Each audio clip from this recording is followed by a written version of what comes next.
पहली अद्भुत और अनोखी भगवत गीता है जो किताब खुद बोलती है। ये इसका रिमोट है, चार्जेबल आता है, एक बार चार्ज करेंगे 5-10 दिन आराम से चलता है। होम थिएटर से ज्वाइंट हो जाएगा, ब्लूटूथ से भी ज्वाइंट हो जाती है, डिजिटल है पूरा। आप कार में चला रहे हो, लॉन्ग ड्राइव में चल रहे हो, गीता घर पे है पर आपकी कार में भी चलेगी। स्टार्ट करने के लिए एक बार इसको थोड़ा सा पुश करना है।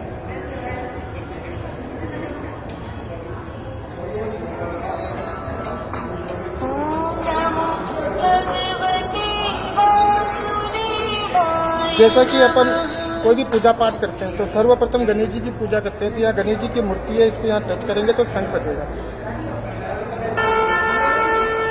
अब ये किताब स्टार्ट हो गई है।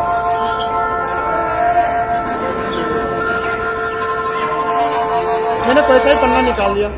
जैसे ये फोटो है प्रजापति ब्रह्म का है, उनको कर दिया टच।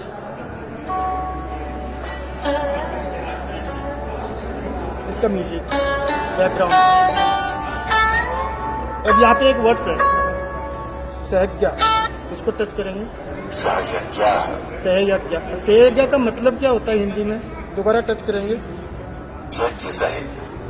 यज्ञ सहित पूरा श्लोक सुनना है, ये शंख में टच कर देंगे। सहयज्ञा प्रजा सृष्ट्वा पुरोवाच प्रजापति हरेन प्रसविष्यध्वमेश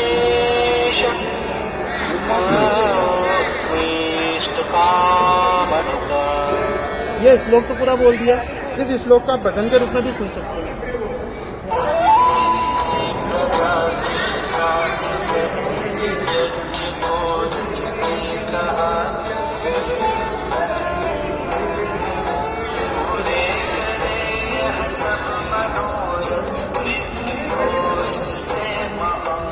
अब इसका ये मतलब ही बताएगा।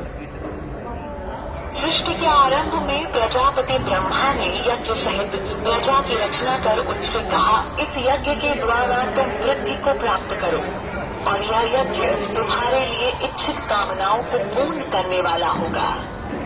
ये तो सिर्फ इसका मतलब बताया। जैसे भागवत कथा होती है तो वहाँ पे जो गुरुजी होते हैं वो पूरे गहराई से समझाते हैं, ये गहराई से भी समझाया। प्रजापति ब्रह्मा ने प्रजा का निर्माण किया और उनके लिए यज्ञ की रचना की ताकि वो व्यवस्थित तरीके से अपने कर्म को कर सके। वैसे भगवान विष्णु ही असली प्रजापति हैं, जिन्होंने संपूर्ण सृष्टि का निर्माण किया और उसके बाद ब्रह्मा जी इसके सृजक बने, विष्णु पालक और शिव विलय करने वाले देवता बने। सृष्टि के आरंभ में निर्माण कार्य के बाद ब्रह्मा ने प्रजा से कहा कि इस यज्ञ का पालन करने से तुमको वृद्धि प्राप्त होगी और साथ ही यह तुम्हें इच्छित भोग प्रदान करेगा। यज्ञ में कई बातों को मानने से व्यक्ति के जीवन में खुशी आती है और उसे मुक्ति के मार्ग पर चलने की दिशा मिलती है। यज्ञ से जीव संस्कारी तरीके से काम करता है। इसके विपरीत आज व्यक्ति कर्म तो करता है लेकिन उसे सही तरीका नहीं पता होता।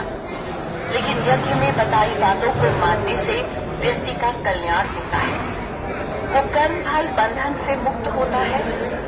एक जीव की बुद्धि इतनी शुद्ध व पूर्ण नहीं कि वो अपने दम पर इस भौतिक जगत के कल्मश से मुक्त हो सके।